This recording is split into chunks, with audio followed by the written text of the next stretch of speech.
Cordial saludo, amables hermanos, hermanas en nuestro Señor Jesucristo. Nuestra lección siguiente es la número 43, que tiene que ver en cuanto a la forma como una iglesia del Señor Jesucristo debe tratar a los miembros que han sido separados de la membresía o que han sido expulsados de la misma membresía o de la comunión dentro de la iglesia local del Señor Jesucristo. La palabra de Dios es supremamente clara y cuando la iglesia tiene que aportar a través de la disciplina la separación de un miembro, debe tener una actitud apropiada. En la parte de la disertación del maestro se pregunta por qué se debe orar mucho antes de que la iglesia tome una decisión de separar a un miembro. La verdad es que sabemos que la oración es la comunicación con Dios. Si la iglesia es un cuerpo y la cabeza de la iglesia es el Señor Jesucristo, como Él lo presenta ya en el libro de 1 Corintios, en el capítulo número 12, pues de hecho es el Señor el que debe guiar a la iglesia a tomar una decisión sabia. Nunca se deben tomar este tipo de decisiones por intereses diferentes a los que el Señor presenta en su palabra, como ya lo hemos mencionado en la lección inmediatamente anterior. Se debe orar mucho porque se debe buscar básicamente la voluntad de Dios. Cuando la voluntad de Dios se hace, en otras palabras, cuando se hace lo que realmente agrada al Señor, entonces la iglesia no tendrá temor a equivocarse porque podrá ejercitar la disciplina con el propósito esencial que Dios la ha dejado. Algunos textos nos ayudan para comprobar lo que estamos afirmando aquí en esta lección número 43 en cuanto a la actitud que debe tener una iglesia con un miembro separado. En 2 Tesalonicenses, en el capítulo número 3, podemos leer desde el verso número 6. Pero os ordenamos, hermanos, en el nombre de nuestro Señor Jesucristo, que os apartéis de todo hermano que ande desordenadamente. En otras ocasiones ya hemos hablado del principio de orden y de decencia que debe regular las relaciones entre hermanos en una iglesia del Señor, y no según la enseñanza que recibisteis de nosotros. En otras palabras, habían personas que andaban en desorden. ¿En qué consistía el desorden? Dice, porque vosotros mismos sabéis de qué manera debéis imitarnos para que pues nosotros no anduvimos desordenadamente entre vosotros, ni comimos de balde el pan de nadie, sino que trabajamos con afán y fatiga día y noche para no ser gravosos a ninguno de vosotros. Y continúa diciendo el verso 9 en 2 Tesalonicenses capítulo 3. No porque no tuviésemos derecho, sino por daros nosotros mismos un ejemplo para que nos imitaseis. Porque también cuando estábamos con vosotros os ordenábamos esto: si alguno no quiere trabajar, tampoco coma. Retomando el aspecto estudiado en la lección inmediatamente anterior, había un problema que tratar. Muchos hermanos habían mal entendido la doctrina de la segunda venida del Señor Jesucristo y habían abandonado sus trabajos, sus estudios, sus ocupaciones y se habían dedicado a no desarrollar ninguna actividad productiva. Cuando decimos ninguna actividad productiva es precisamente eso. Hay, por ejemplo, amas de casa que trabajan al interior de su familia y aunque no reciben un salario, están ocupadas en una actividad. Hay personas que estudian y están preparándose para el trabajo. Hay otras personas que tienen actividades que no son remuneradas, pero se están ocupando. Una de las formas como Dios estableció para tratar de contener un poco el pecado después de que ingresó a través de Adán y Eva fue precisamente el cambio del tipo de trabajo. La ociosidad, en cierto modo, fomenta el trabajo de Satanás y fomenta la pecaminosidad en la persona humana. Podemos entonces recordar que había un problema aquí. Oímos, dice en el verso número 11, que algunos de entre vosotros, la palabra algunos denota claramente que, aunque no era la mayoría, sí había un grupo que tenían ese tipo de actitud. Andan desordenadamente, no trabajando en nada. La expresión en nada es muy importante porque requería en ese momento de la disciplina de la iglesia, como lo estudiamos en la lección inmediatamente anterior. No trabajando en nada, sino entremetiéndose en lo ajeno. Verso número 12. A los tales mandamos y exhortamos por nuestro Señor Jesucristo que trabajando sosegadamente coman su propio pan. El propósito de la disciplina, la actitud de la iglesia era corregir ese tipo de conductas. Y vosotros, hermanos, no os canséis de hacer el bien. Si alguno no obedece a lo que decimos por medio de esta carta, a ese señaladlo, y ahí está la actitud de separación de la membresía. Y no os juntéis con él. Está hablando de la comunión eclesiástica, de la comunión como iglesia del Señor, para que se avergüence.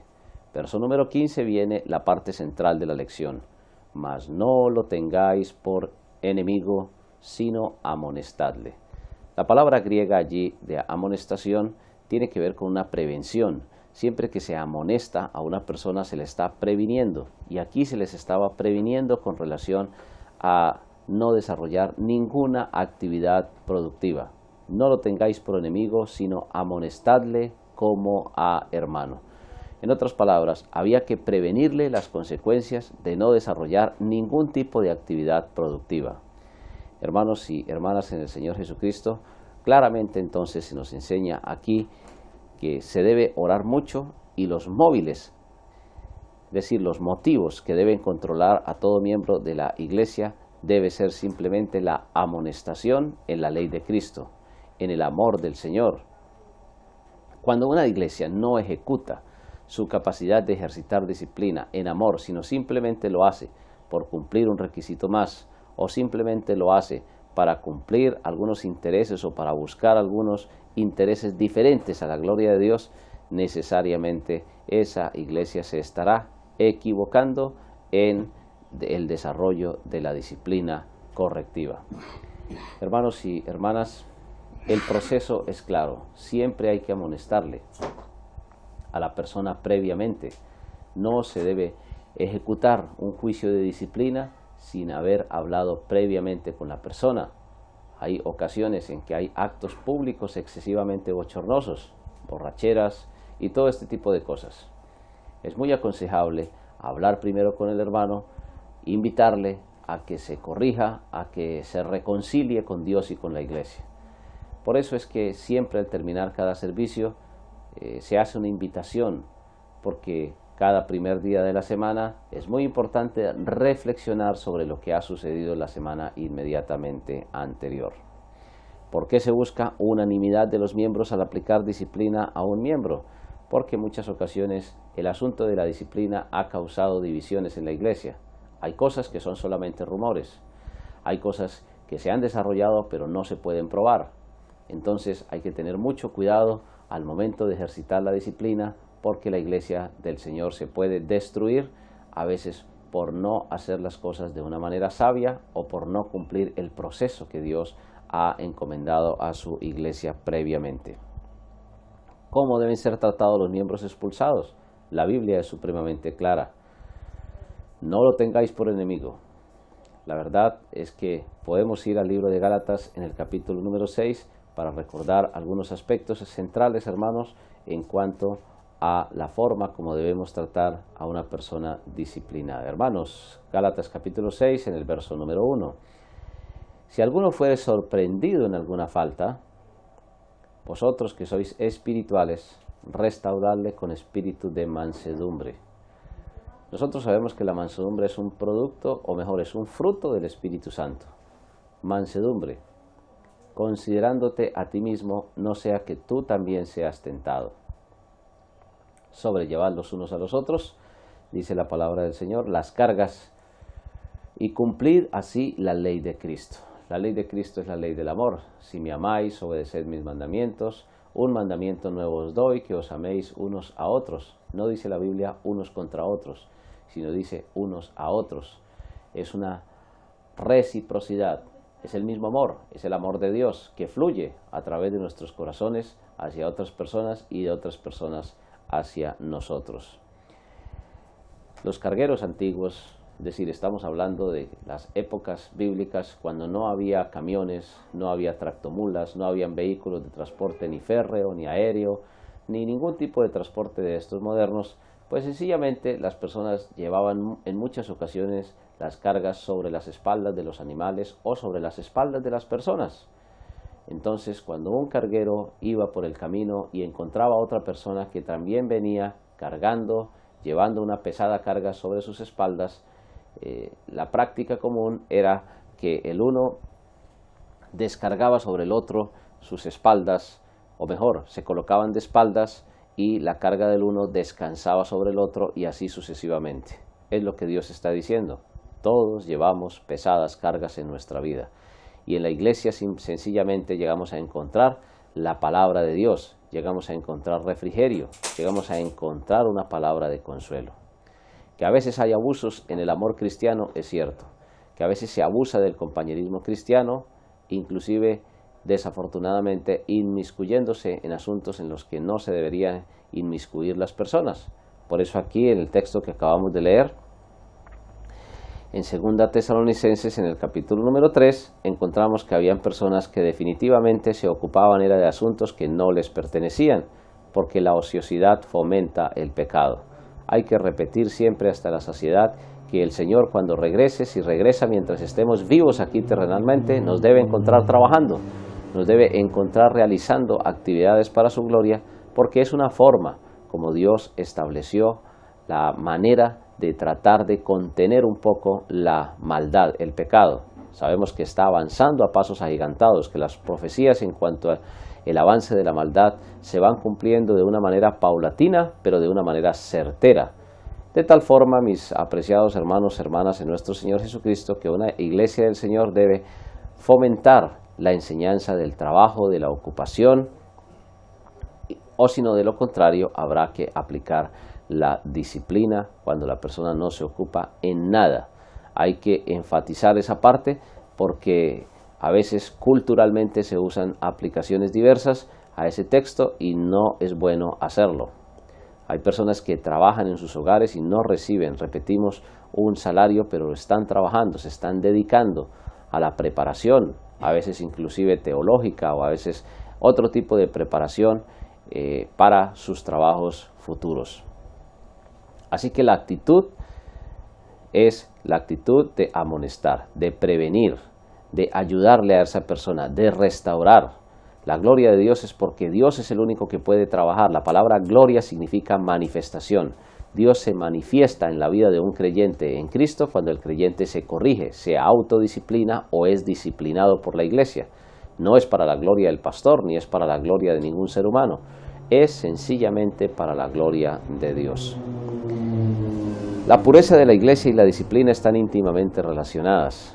Donde hay autodisciplina, donde se aplica la disciplina correctiva o formativa, la iglesia del Señor crece saludablemente porque el testimonio del Señor Jesucristo se va salvaguardando.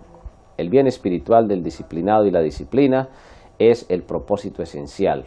Cuando el creyente avanza en el mejoramiento de su vida espiritual, él mismo es beneficiado.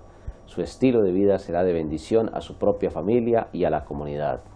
¿Cuántas personas que tenían un comportamiento social absolutamente contraproducente contra la misma sociedad al convertirse al Señor Jesucristo han dejado sus prácticas de pecaminosidad y han sido muchísimos mejores ciudadanos? De hecho, nosotros debemos ser y somos mejores ciudadanos, somos mejores padres de familia, somos mejores hijos, somos mejores miembros de una comunidad, de una iglesia, de una empresa. El cristiano siempre, como hijo de Dios, debemos brillar por nuestro testimonio porque somos luz en medio de las tinieblas. La otra parte, la que tiene que ver con las preguntas para discusión, ¿cómo debe un miembro tratar a otro expulsado? De hecho, hay ocasiones en que el miembro de la iglesia no participa en algunas actividades como el canto, es decir, el liderazgo o el servicio a Dios públicamente en la adoración, en la predicación, en la enseñanza. Pero mis hermanos y mis hermanas, nunca se debe tener a un miembro discipulado como enemigo. Simplemente hay que amonestarle. Eso sí, no dándole el lugar que no le corresponde dentro del servicio a Dios. Y habla en la pregunta número 2, ¿cómo afectan nuestros actos el bien que procede de la disciplina de la iglesia? ¿En qué sentido afecta a la iglesia? ¿Qué efecto produce en el miembro disciplinado? Simplemente dice ahí la palabra del Señor, como lo leímos, para que se avergüence. Cuando un verdadero creyente llega a reconocer que la iglesia le ha disciplinado porque necesitaba disciplina, pues sencillamente el verdadero creyente entenderá que es un acto público vergonzoso su pecado y que ha afectado a una comunidad. El genuino arrepentimiento vendrá y un genuino arrepentimiento llevará a una fe, pero esa fe no será intelectual, sino será una fe para obediencia. Será una fe donde la palabra de Dios actuará de una manera contundente para traer bendición a la vida de la persona. En otras palabras, siempre el creyente disciplinado, como leíamos allá en el libro de Hebreos, al presente parece no ser causa de gozo, pero llega el momento en que la disciplina produce su fruto, porque será un fruto de paz hacia la justicia. En otras palabras, cuando hay que aplicar la disciplina, hay que enfatizarle al creyente que es para que él mejore en su vida personal. ¿Qué significa la expresión bíblica cuando dice que si el miembro excluido se convierte en étnico, es decir, y publicano? La expresión significa literalmente personas que no se han arrepentido, que no han creído en Cristo como Salvador personal. Es un hebraísmo. En la Biblia encontramos muchos términos que Dios ha permitido colocar allí como hebraísmos, pero tienen un sentido espiritual. El sentido espiritual, mis apreciados hermanos y hermanas, no es otro que el de reconocer que había entre los judíos verdaderos creyentes. La palabra judío significa adorador de Dios y, de hecho, del Dios verdadero. Pero un gentil y publicano era una persona que no se había arrepentido, que no había creído en el Señor Jesucristo como único, verdadero y suficiente Salvador personal. En muchas ocasiones encontramos en la Biblia este tipo de expresiones. Se sabía claramente que una persona gentil era una persona igual que los publicanos. Los publicanos eran los cobradores de impuestos de la época. No existían sistemas de información en ese momento para recopilar los datos. Simplemente cada publicano cobraba o tenía una región donde cobraba los impuestos y enviaba un porcentaje de esos impuestos al Imperio Romano. Pero como no existía control sobre ellos, ni contable ni de ningún otro tipo, pues sencillamente los publicanos eran personas que gozaban de muy mala reputación. Se puede hacer una comparación con la política moderna. Cuando uno habla de políticos en nuestro contexto general, en América Latina, por ejemplo, pues casi siempre hablar de políticos es sinónimo de corrupción. Lo mismo sucedía en ese momento, y no estamos diciendo que todos, absolutamente todos los políticos sean corruptos, hay que hacer la claridad. Simplemente estamos usando el término como se entiende socialmente. Socialmente se entiende un político como una persona que se apropia de recursos que no le pertenecen, aunque no todos son así. La verdad es que hay algunas personas que se dedican al ejercicio noble de la política como un ejercicio de servicio a la comunidad y pues no tienen algunos tipos de prácticas que llevan a la destrucción del ser humano. Hermanos y hermanas, siempre lo que Dios enseña aquí es que debe haber una clara diferencia entre quien es hijo de Dios y quien no lo es. Quien es hijo de Dios buscará, quienes somos mejor hijos de Dios, buscaremos siempre agradar a nuestro Padre Celestial por el amor que Él nos tiene, por el amor que nosotros tenemos hacia Él, que viene de Él mismo, y también por beneficio de nuestra vida de santidad. Es un gran privilegio poder compartir estas lecciones de la palabra de Dios, profundizando algunos aspectos que tienen que ver con la forma como tratar a los miembros expulsados en esta lección número 43.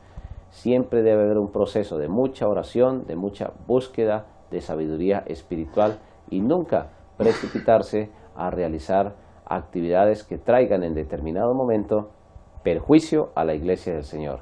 Jesús claramente lo dice, no juzguéis según las apariencias. A veces aparentemente una persona está actuando de una manera, pero cuando no hay suficientes pruebas, pues es muchísimo mejor manejar el asunto espiritualmente, hablar con la persona, aclarar las cosas y que la iglesia pueda continuar adelante. Cuando tendrá que ejercer la disciplina, lo hará en oración y lo hará en completa devoción al Señor, buscando siempre amonestar, prevenir, buscando siempre preservar el testimonio de la iglesia y también el bienestar espiritual del hermano separado de la membresía. Muchísimas gracias, que Dios nos bendiga a todos grande y ricamente en estas lecciones de doctrina bíblica bautista en un año.